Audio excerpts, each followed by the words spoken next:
Hey, students, you made it to the end of week 2. That is so exciting. You guys are doing a wonderful job, working hard, and I really appreciate it. So let's get started with Friday's assignment. Okay, now to start things off, I know that you guys like to write and you love to write stories and you're very creative. So today, what you get to do is write from the perspective of an animal on Mount Everest. What do you see as people climb the mountain? What do you notice? What's the story here? So that's your assignment today. You get to just think of what an animal would see of all these climbers climbing up Mount Everest. What do they see? What do the people do? What do the animals think is weird? Let me know. I'd love to read all about it. Next, for the Journeys Workbook today, what you get to do is write an adverb or adjective to complete the sentences, then write adjective or adverb to tell about what you used. So here's the charts again, the adverbs that compare and the adjectives that compare. So for instance, Jeff explained the day's events more calmly than Ella. Okay, so I would say more calmly than Ella, and we said more calmly, and we used ly, so that became an adverb because it's telling how he described the events. It's describing the verb, so it has to be an adverb. So I would write more calmly, adverb.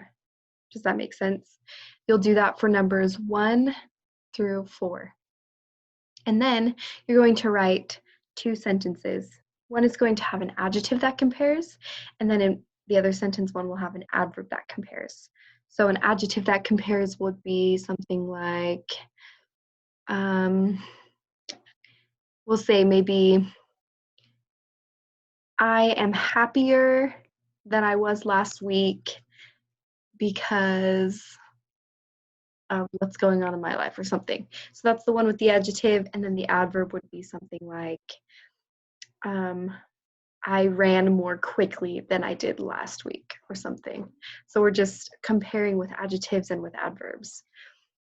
Then the last thing you get to do is you have 2 short sentences, and we're going to combine the clauses there to make a complex sentence. So I'll let you read that box right here. But for instance, on number 6, it says, even though he was tired, Tracy hiked up the hill. Now, if I just say, even though he was tired, is that a full sentence? No, it's not a full sentence because it's incomplete. It's not a complete thought. So if I just say, even though he was tired, and be done, it doesn't stand alone, so it needs more. So now we're going to use subordinating conjunctions. Those are the words that begin the dependent clauses. So even though is the subordinating conjunction for this dependent clause. So to combine them, it's going to go like this. Even though he was tired, comma, Tracy hiked up the hill, period. Now that is a full complex sentence. It has a dependent clause, it has an independent clause, and they're combined with the subordinating conjunction.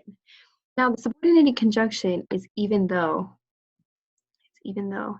And it doesn't need to touch the clauses. Like it doesn't have to be though, or he was tired, even though, comma, Tracy hiked up the hill. The subordinating conjunction is just at the beginning of the dependent clause. So if the dependent clause goes after the independent clause in your complex sentence, then it touches the comma, but other than that, it doesn't need to. It just starts the dependent clause. Okay, so that's what you're doing for the rest of your Journeys Workbook page. And then finally, we will go to math. Let's see. I don't know if I can quite get to it. Aha, there we go. Okay, we're talking about area and perimeter even more. Now you're going to find the area. Remember, these are square units, so you would label them in units squared.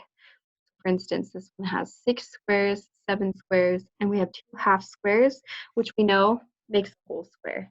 So you have 8 square units in this figure right here. So you would type 8 square units or 8 units squared.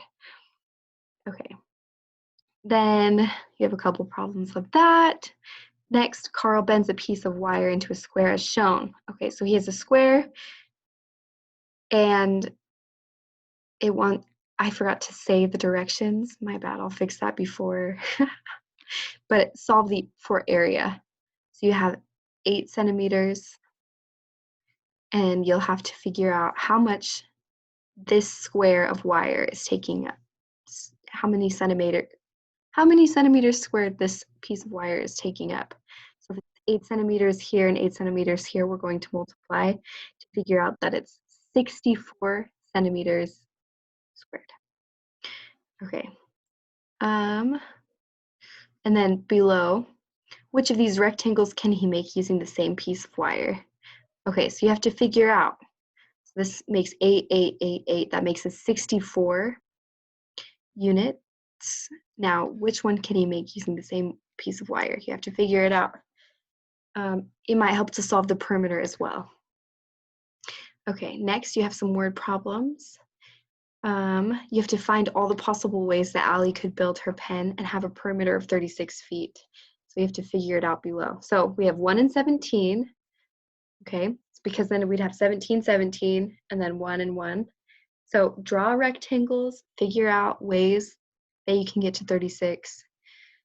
And then you're going to solve the pattern.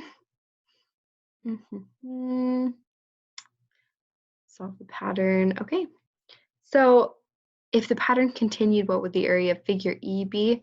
It might be helpful to just draw figure E and to find out what it could be. Finally, there's the daily check-in today. And for reading, don't forget to do your quizzes. I apologize for the confusion with the quizzes last week. I opened the Mount Everest and the Dog of the Sea Waves, and I think I confused some of you, so I'm really sorry about that. Okay, and the last thing. You've seen the birthday Padlets. There's another birthday Padlet discussion board for someone in our class. So go ahead and find that below the video, all the way at the bottom under Other. You'll find that birthday Padlet. You can respond to it right there, or it will send you to Padlet too, either one. But I hope you have a wonderful weekend.